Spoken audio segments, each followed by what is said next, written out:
Hey everyone, welcome to At Home with Shannon.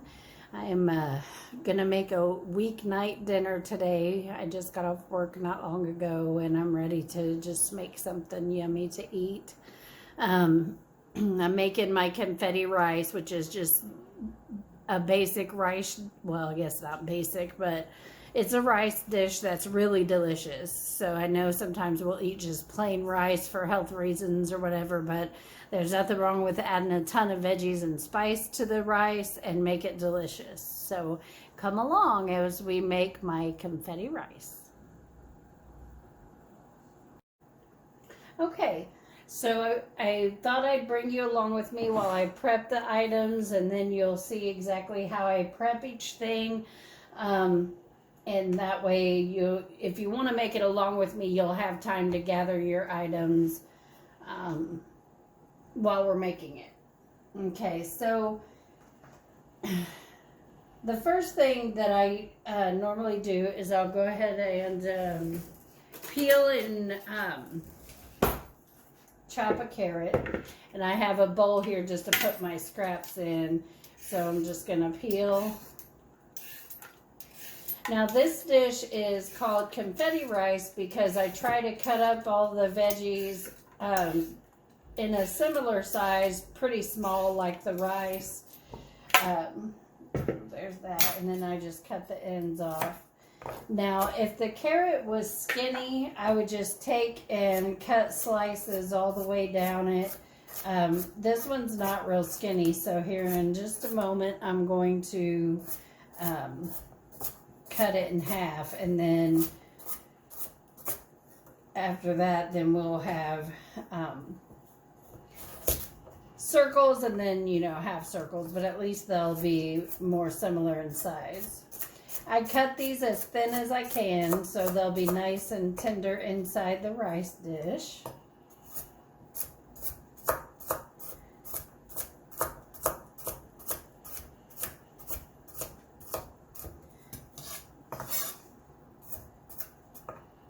Now, when I'm making this and I'm not recording, I just put this cutting board right next to my stove and I chop and drop.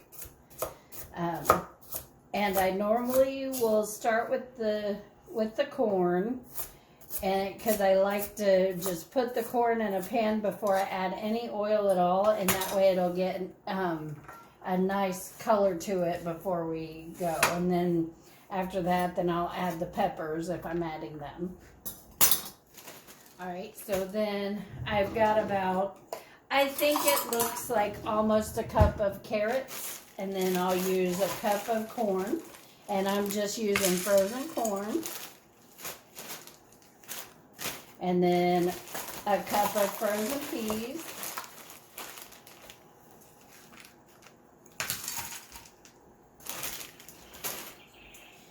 and then I'm going to use, now this is celery that I froze. You know how sometimes well, I don't know if you have this problem, but I do. Celery will go bad before I can use it all.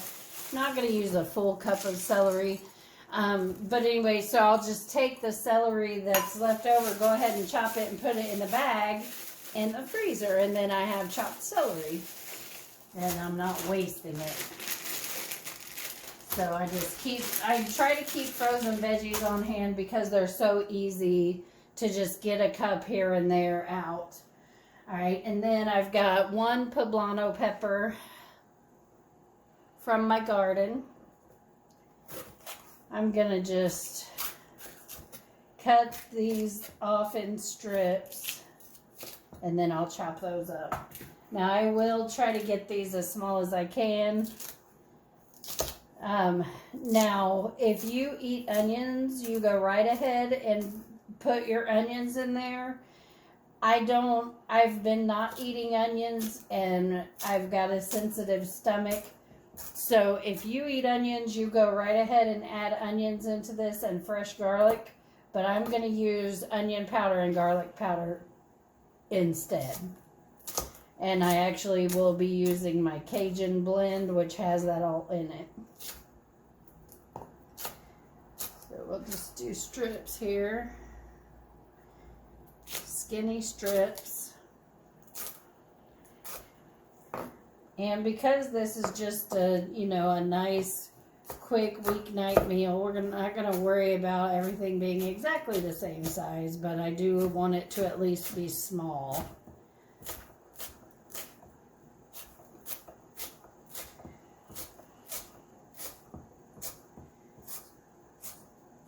Ooh, about got my fingernail. All right, well, there's a couple strips that stuck to my knife.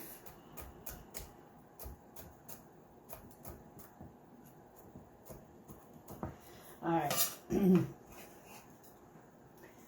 poblano. So the poblano peppers have a medium spice. They're not hot like a jalapeno. But I'm gonna do the jalapeno, and I'm gonna leave. I want some of the heat, but I don't really need all the seeds, so I'm going to go ahead and cut some of that out, but I'm not going to cut them all out, and I'm not going to cut the veins out. See, it's kind of like that. So then I'm just going to do the same thing with that and just cut it into strips.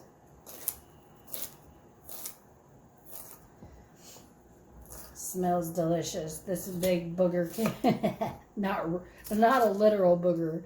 But this jalapeno came out of my garden too, and it's big. So I expect this to be spicy, and I would not have it any other way. I make it, oh, excuse me. I usually make it once a week, and we eat it all, and it's a pretty big skillet full, so if you want to half it you can, but it'll be eaten here. I don't even usually have any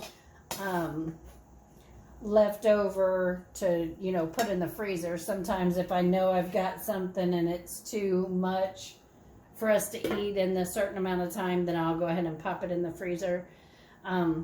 All right, and then I didn't get the rice out, so I'm going to grab the rice, and I am also going to grab the Frank's Red Hot, and I'll be right back. All right, so here's what I'm going to use, and I'll, all right, so we got 6 cups of water. I'm going to do 2 cups of parboiled rice, which is my favorite rice to use for this dish. It's just, it cooks up nicely, so you can substitute your own rice, whatever kind you like. I do this sometimes with brown rice too, and sometimes with white rice, so I just prefer the texture of the parboiled white rice.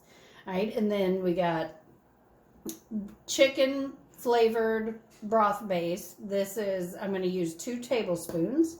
I'm going to use 2 tablespoons of Cajun seasoning. This is my homemade. I have normally a tomato paste or tomato, like, it's like a tomato broth that I use, and I don't have that. So I'm probably going to add maybe a half a cup of tomato sauce in there for the richness, and then Frank's Red Hot. I don't know how much I'm going to add yet. Maybe 2 tablespoons, and we'll go from there. And then we got our veggies, so corn, carrots, peas, poblano pepper, jalapeno pepper, and carrot. All right, I'll meet you at the stove. All right, and then I've got my, this is a 4-quart, well-used nonstick skillet here. Won't be too much longer. I'll have to get a new one, but I use it all the time. So to start out with, I'm going to turn the heat up high, and I'm going to put the corn and the peppers in. I promise it would be fine if you just dumped it all in, but like I said, I like to get a little color on that, and it, you know, I mean, I don't really need color on all the rest of the stuff so much. But I'm going to pop that into a dry skillet and let those kind of roast. So if you've ever had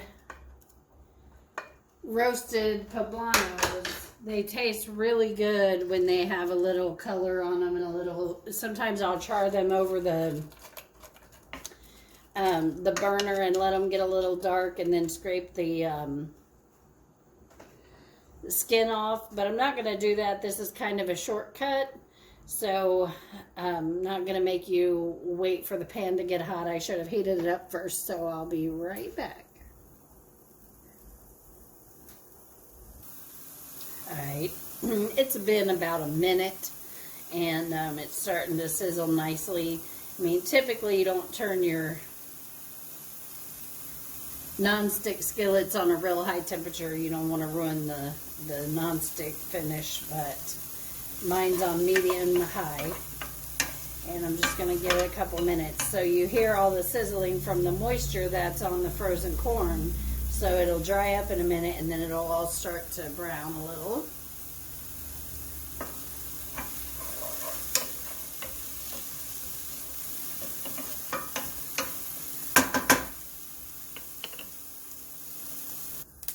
Alright, so it's been about 2 to 3 minutes, and I'm not sure if you'll be able to tell or not, but it's starting to sound a little different. There's a little bit of popping going on where the skins on the corn and the peppers are starting to pop a little bit, and it's also starting to get a little brown. So I'm gonna be happy with this. So yeah, I'm starting to smell a little bit of the charred smell. Yay. Okay, so I'm gonna move on. Alright, and I know I didn't mention this, but we are gonna add some oil. This is a huge pan of veggies and rice, and some veggies are fat soluble, so you need to add some kind of fat to make sure you get all the nutrients from the veggies that you can. So that's 2 tablespoons of canola oil. And if this is 8 servings, that's going to be less than a teaspoon per serving. And most of the time this is more than 8 servings. So you don't have to worry about that amount of fat. And canola is a good fat. You also could use olive if you wanted to. Alright, I'm going to dump in the rest of my vegetables. And so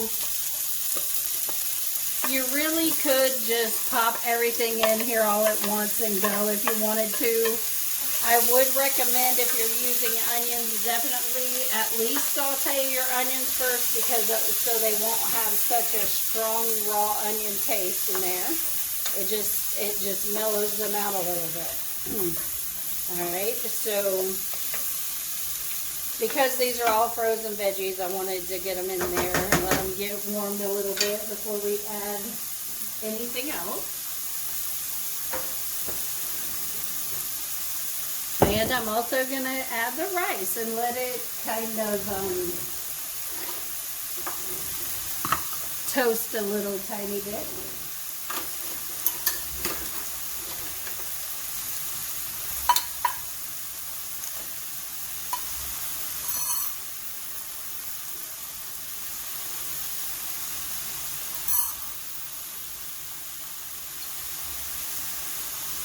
All right, 2 cups.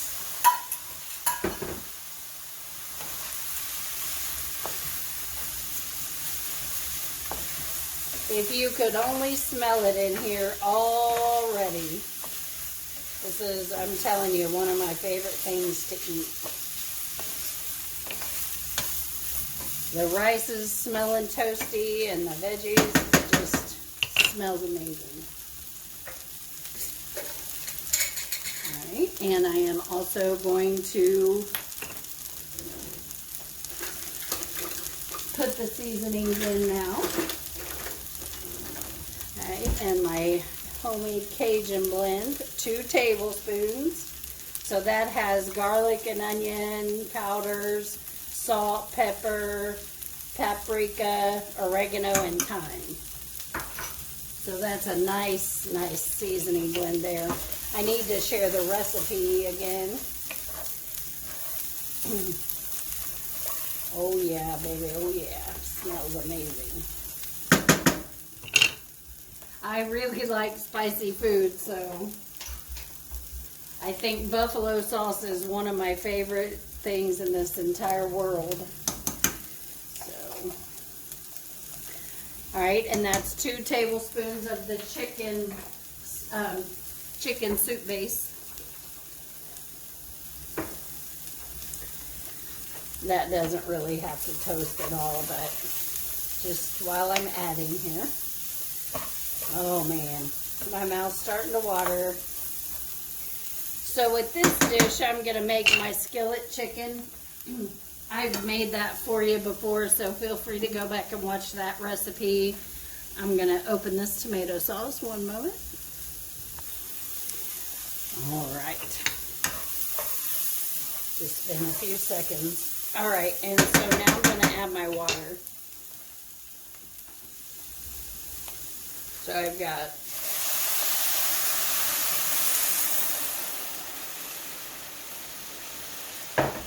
that was 4 cups, and then there's 2 more. So this is 6 cups of water.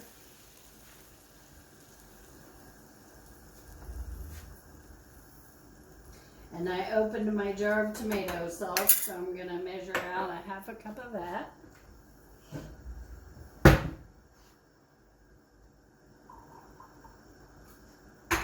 When I first started making this, I didn't add tomatoes to it, and I bought some Knorr tomato broth with chicken broth in it. And that stuff really made a huge difference in how this recipe tasted. So I started adding that in, and I'm out of it. So we're substituting today, which is absolutely fine. But I'm interested to see if the tomato sauce will be as good. And so I'm going to start with 2 tablespoons of Red Hot. There is some salt in my seasoning blend, but I am going to go ahead and add a little bit more.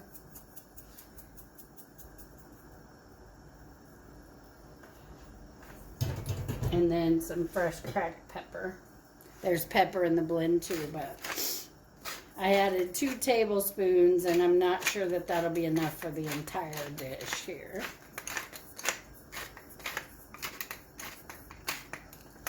Alrighty.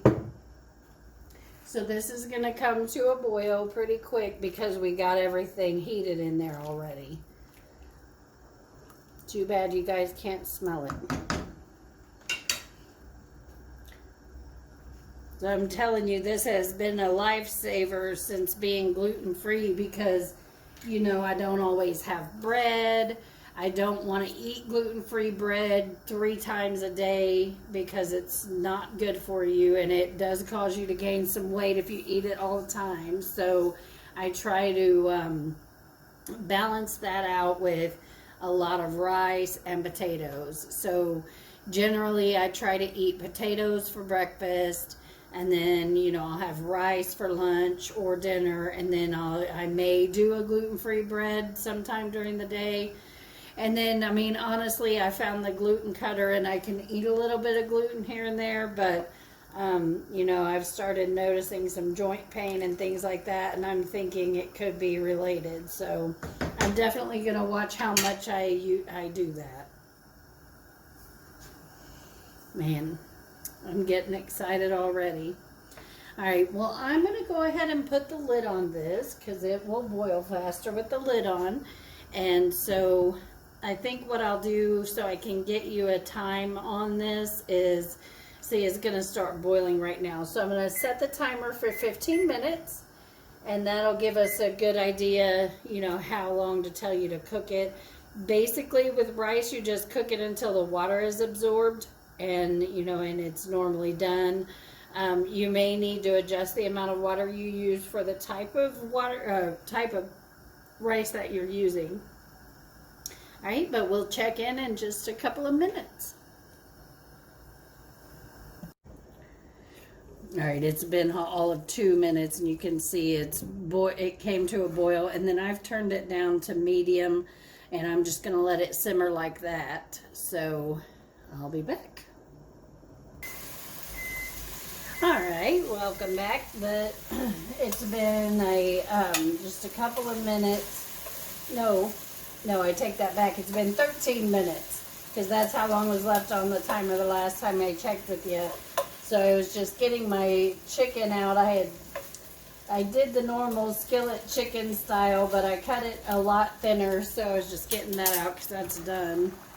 All right, and we'll just check the rice. I know it's not done. I can see the water in it, but we'll go ahead and give it a stir and see how good it's looking. I can tell you it is smelling amazing. Oh yeah, so it won't be long. I'm gonna reset the timer for 5 minutes. And we'll check it at that time.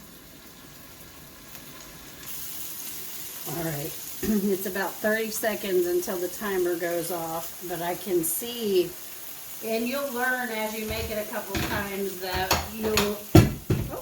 drop my lid, but you'll be able to tell that the liquid's starting to evaporate where you'll kind of notice. So it's even kind of starting to stick to the bottom a little bit. So I think 20 minutes is the perfect cooking time for this recipe, at my house. So I would say really start watching it around, the 16-minute mark, and don't let it go over because it could burn and stick to the bottom for you. All right, so now I also am going to taste it because with different rices, they cook at different times and they will absorb different amounts of liquid. So I'm going to taste it and make sure they're tender.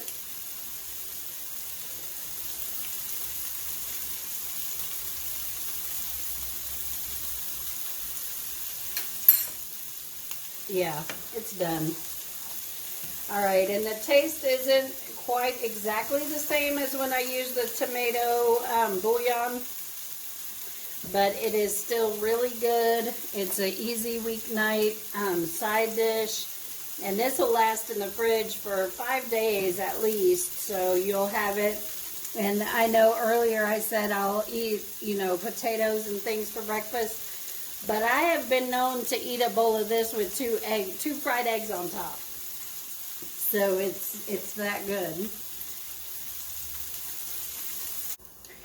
All right, I'm going to go ahead and get mine here.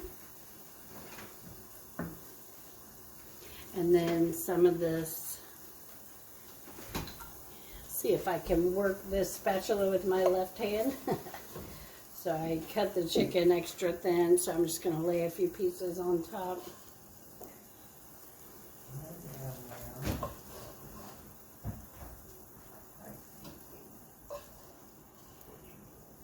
There we go.